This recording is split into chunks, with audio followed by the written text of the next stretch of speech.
One of my best friends lives in a different country. We met years ago online and have talked almost daily to what is approaching a decade. We have both flown back and forth once or twice a year to see the other and hang out, and we've always been there for each other's big moments. She found out last year that she is expecting her first child, and it was amazing news for us all. I was so happy for her to start the family I know she's always wanted with her husband. She came to visit a few months into her pregnancy and asked me to be the baby's godmother. I was over the moon. While we live an 8-hour plane ride from each other. I do have a job that gives me decent vacation allowance and deals with certain airlines that makes visiting manageable. I knew that I could be there for her, and told her that whenever she was ready for someone outside of the family to be there, I would make the trip. Last month, she had her baby shower. And I only found out when I saw on Instagram a mutual friend who lives in the same city as me, had surprised her at the shower. I hadn't been invited. I was a little hurt and surprised, but it was the busiest month of the year for the company I work for, and I knew she knew that. So I figured that could be the reason, sent my gift by airmail and said congratulations. However, now she's reached out to me, and told me that she has asked another friend, the same person who went to the baby shower, to be the baby's godmother, and that she only wants her child to have one. I felt like I'd been punched in the gut. I was heartbroken, and felt a bit betrayed. For 6 months I have been excited to take on the role. My own godmother lives in New Zealand, and has done for most of my life, so I knew it could work. Knew how to stay in contact and be a part of the child's life while living in another country. But now she's taken back her offer, and chosen someone else. I wouldn't be so upset if she had chosen someone who lived closer. But she has replaced me with someone who lives in the same city as me, so it's not a distance thing. We have been friends for years. I have been there with updates, support and love her whole pregnancy. And at no point was there any clue she had changed her mind, until the baby shower a few weeks ago. I don't know if I should confront her, tell her I'm hurt, or just accept her decision. It's her baby. And I would never want to force her into a decision she wasn't happy with. I just don't know what to do or say to her now. I want to let her know I'm sad that I'm missing out, but I don't want to sound like I'm whining. And I want to know why she changed her mind, but I'm scared the answer will just upset me. My cousin Amy has twins and has a nasty habit of dumping them onto relatives to babysit for the entire day without any warning or regard for their time. I have a very strained relationship with her, but because my mom's side of the family demands that we all remain close-knit, so I have no choice to tolerate her. When she initially gave birth to them, she teased me that I'll have to take on babysitting duty from now on. I'm no good with kids, so I remarked to her that if I ever have them, I'll train them, not babysit. She brushed me off. The kids now are hella destructive and loud. Pulling out stuffing inside furniture, holes inside walls, smashing anything glass and porcelain, screaming louder than a fire alarm. You name it. When it was my first turn to deal with them, I immediately walked with them to the store and grabbed the biggest bag of M&Ms I could find and trained them so that every time they follow my orders and behave, they get one. If they misbehave, I get one. Soon enough, every time the kids were dumped on me, they went with my guidelines and behaved. Whenever I say sit, they sit at the table. When I say stay, they don't leave that spot, etc. 2 days ago there was a party planned with the whole extended family. I know, pandemic. Didn't want to, but mom insisted, and I grabbed the M&Ms since the twins were there. Arrived, twins were being so destructive, an entire tray of food was spilled. That all the adults had enough and yelled at Amy to control them. She vomited the same excuse of them just being kids and they'll grow out of it eventually. I shouted the twins' names and shook my M&Ms bag. They came running over to me and I popped 6 pieces into my mouth for their misbehavior. I told them to go clean up the mess or no candy all night.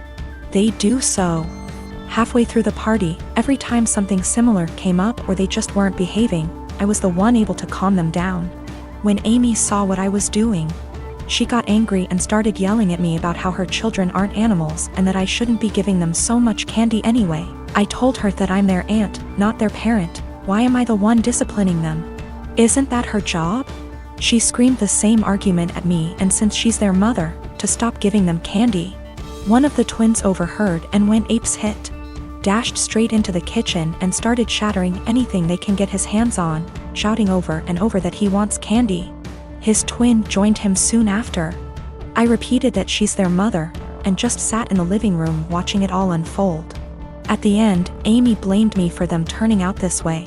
The other relatives she dumped them on, a majority, disagreed, but when I told a friend about the situation, he told me that the training I did can really up the kids mentally later in life. I have waited tables for the last 3 years. During my shift last night, a group of 4 women in their late 20s came in. They were a pleasure to have as customers. They ordered 4 of our house cocktails to start with and then went over the menu for their entrees. Then I was on my way back to their booth with the drinks on a tray. I walked by the back side and overheard one of them talking about how she was 14 weeks along. When I rounded back, they were talking about the same topic and it was clear to me that she was pregnant. I figured her having 1 drink wasn't a big deal. They ordered their entrees and I went off to handle other tables. About 5 minutes later, they called me over again and asked for another round. At this point I started getting concerned, but I took the order and cheerfully said I'd be right back. This time, I went to the bartender and asked him to make one of them a virgin cocktail. He was confused, but since he's a good friend of mine, I told him to just trust me. A few cocktails later, hers strictly virgin, they started getting rowdy, and Mrs. Pregnant Woman was also getting into it. I figured that since she didn't notice, things were okay. The problem came when I took them their check, and they asked to split the bill at the register. When Mrs. Pregnant Woman got to the counter, I saw her cocktails were marked with virgin. My bartender had edited each in the system for inventory. It was too late for me to edit them back, so I just had her pay, hoping that she wouldn't look at the receipt. They all thanked me and left, leaving a generous tip in the process. They were talking in the parking lot for the next short while, presumably waiting for an Uber.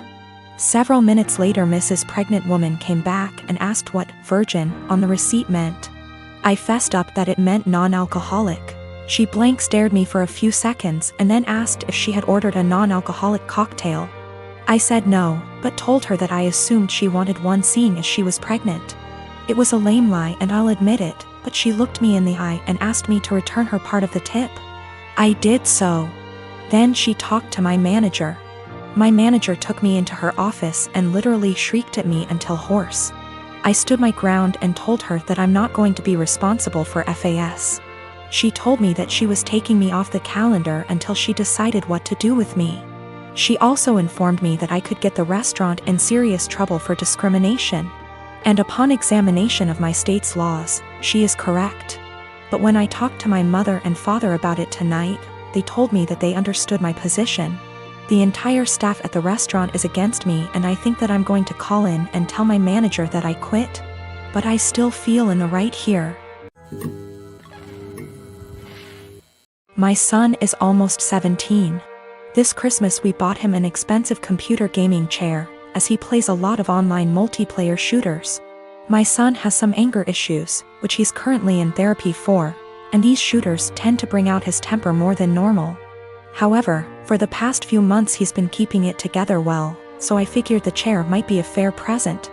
I was wrong, because the day after Christmas he was gaming, started to have bad luck. He was losing his patience. This culminated in him screaming insults and then picking up his chair and slamming it into the ground, breaking the back of it. After talking him down, we had a very serious conversation about him no longer being allowed to play multiplayer games while under my roof until his therapist feels comfortable with his progress, talked about coping mechanisms, etc.